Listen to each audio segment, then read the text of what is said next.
These new recommendations come as more Singaporeans live longer. The country's life expectancy is close to 85 years. That's the highest in the world.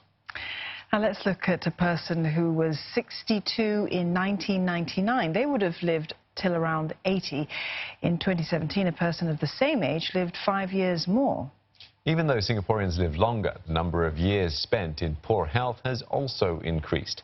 But overall life expectancy is still longer as compared to 1999. And that's why the proportion of older workers in the resident workforce has gone up.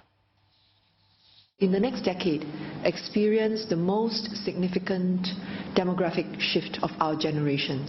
And that is that you will have the citizen population aged 65 and above nearly doubling. That's very significant. And the question we have to ask ourselves is that what can we make of this development? Is it something that will, present more challenges that we cannot overcome? Or is it something that we can find opportunities in?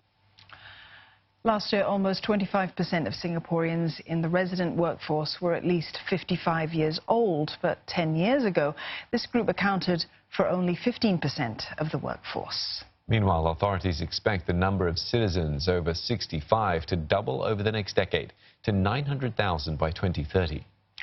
If current statistics are anything to go by, more of them will be employed. Now, the employment rates of workers 65 and above has increased over 11 percentage points over the last decade, and they're also leaving the workforce later.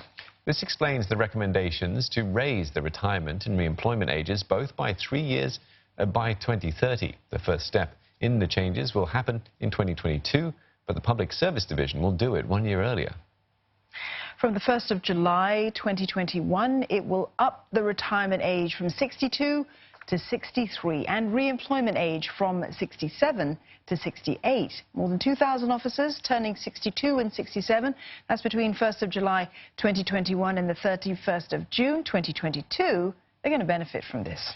It will also redesign job scopes and offer flexible working arrangements, such as on a part-time basis. A new program to prepare mature workers in active aging, health and mental well-being will also be launched.